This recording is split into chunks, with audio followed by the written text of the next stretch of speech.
So sa video nga na ito ay isi-share ko sa inyo kung paano natin alagaan at paramihin ang ating mga fern plant. Kung gusto niyong malaman, tapusin niyo ang video na ito. So alam naman natin na ang mga fern ay isa sa napakagandang halaman kahit wala silang bulaklak. At alam niyo na ang mga fern ay kahit saan lamang tumutubo ito. Sa ilalim ng mga bato, sa ilalim ng mga puno, o di kaya sa mga gubat na meron tayo. At sa ngayon, marami na ang nagtatanim dito, mapa-indoor at outdoor plant man ito. So sa indoor, marami po ang nagko-collect katulad ng mga Boston fern, mga ganitong fern na maninipis, at saka yung mga bird nest fern. So marami po ang nagko-collect niyan. Sa outdoor naman ay marami din ang nagko-collect katulad ng mga hanging fern na meron tayo dito na napakaganda. So marami po tayong mga species at mga variety ng mga fern.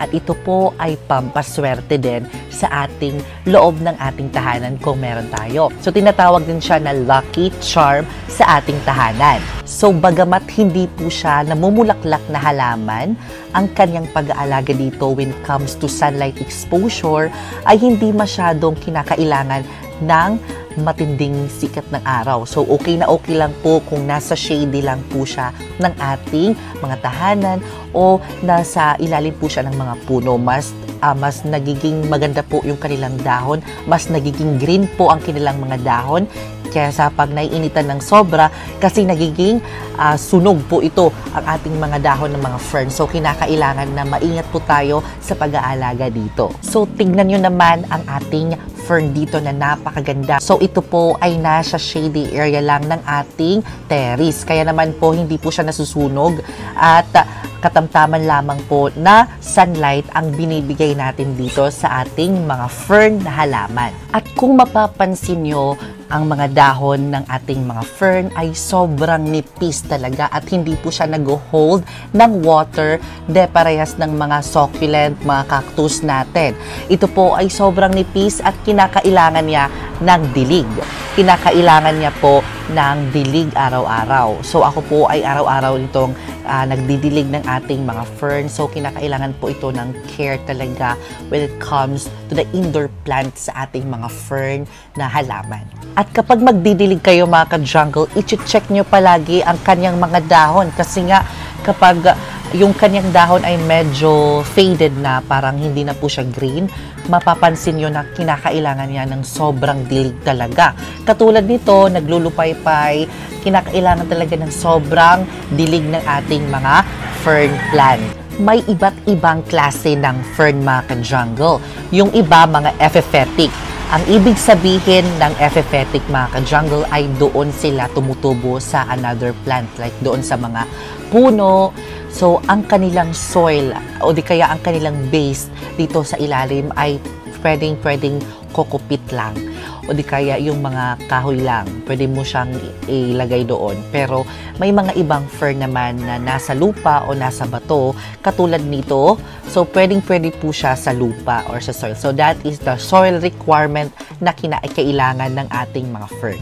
Marami din ang nagtatanong kung ano ang mga fertilizer na ginagamit natin sa ating mga fern. Kasi nga, syempre, ang mga fern, mapapansin natin na kahit hindi na po siya lagyan ng fertilizer, okay na siya. But wait, there's more. Kasi nga, kapag maglagay po tayo ng fertilizer sa ating mga fern, ito ay matutulungan mapalago at mapadami ang mga dahon. Kasi nga, kapag nandun na po siya sa mga habitat nila, syempre, parang wild plant sila. So, naging mas maganda ang kanilang tubo kasi nagproproduce sila ng sariling fertilizer. Unlike kung nandito sila sa ating tahanan o sa loob ng ating bahay, walang magbibigay o parang walang magbibigay kundi tayo lang mga nag-aalaga ng halaman sa ating mga fertilizer. So, kinakailangan na maglagay tayo ng fertilizer sa ating mga fern. Sa karagdagan mga ka-jungle, sa ating pag-aalaga dito ng ating mga fern ay kinakailangan na i-check nyo palagi ang mga dahon nito. Merong cases na dumadapo ang mga mealybugs o di kaya yung mga insekto, baka naman ito ay maubos ang ating mga dahon nito. So i-check nyo palagi ha? Kasi mas maigi na lang na walang insekto para hindi maubos ang mga dahon. Kawawa naman yung ating mga fern.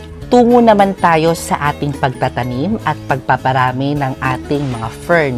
Para hindi na po kayo bumili ng mga halaman, ang gagawin nyo na lang ay magparami. So we have two method sa pagpaparami ng ating mga fern. So ang first ay galing sa kanyang spores kasi hindi naman siya nagpo-produce ng sinasabing seeds. Doon po siya nagpo-produce dito sa kanilang itong maliliit na bilog. So dito po sila nagpo-produce ng parang seeds nila. Ang tinatawag niyan ay spores. So ang pangalawa naman ay dividing method. So parang maghahati lang tayo sa kanyang mother plant and then pwede muna natin itanim. So, ayan na nga mga ka-jungle. Ito po ang ating mother plant at dito po tayo kukuha. Tuturuan ko pa kayo. Dito po tayo kukuha. Dapat may ugat. Ha? Dapat may roots. Ayan. Ganyan po. Dapat may roots tayo na makukuha. Kahit kaunti lang kasi dadami naman. Mabilis lang kasi ito dumami. Ayan. At ilalagay natin dito sa terracotta pot. So, ang soil na gagamitin nyo ay may dapat na rice hull at soil. Marami. Tapos, ayan, kaunting spray lamang po iyan. Kaunting spray lang ng ating fern. So, ayan na nga. Napakasimple lang ang pagtatanim ng fern. Kung gusto niyo maparami agad, ito po yung method na gamitin niyo. Wag po yung spores na sinasabi ko kasi ito mas matagal po siya kasi ito parang nagpo-produce lamang po siya every year ng spores at saka nalalaglag at doon sila tumutubo at sobrang tagal. It takes 8 months bago dumami ang isang fern. Pero, kung gusto niyo mapabilis, ito na lang yung method na gamitin niyo. So, ayan na nga, natapos na tayo sa ating pagtatanim at pag-share, pag-alaga ng ating mga Boston fern. And I hope may natutunan kayo in this episode at i-comment nyo naman kung may natutunan kayo at kung nagustuhan mo, i-comment mo na yes. Dahil mag-share pa tayo ng mga other tips tungkol sa halaman. So, maraming salamat sa panonood.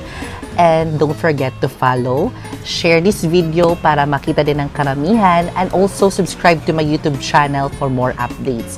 And I will see you next episode because more plant, less stress.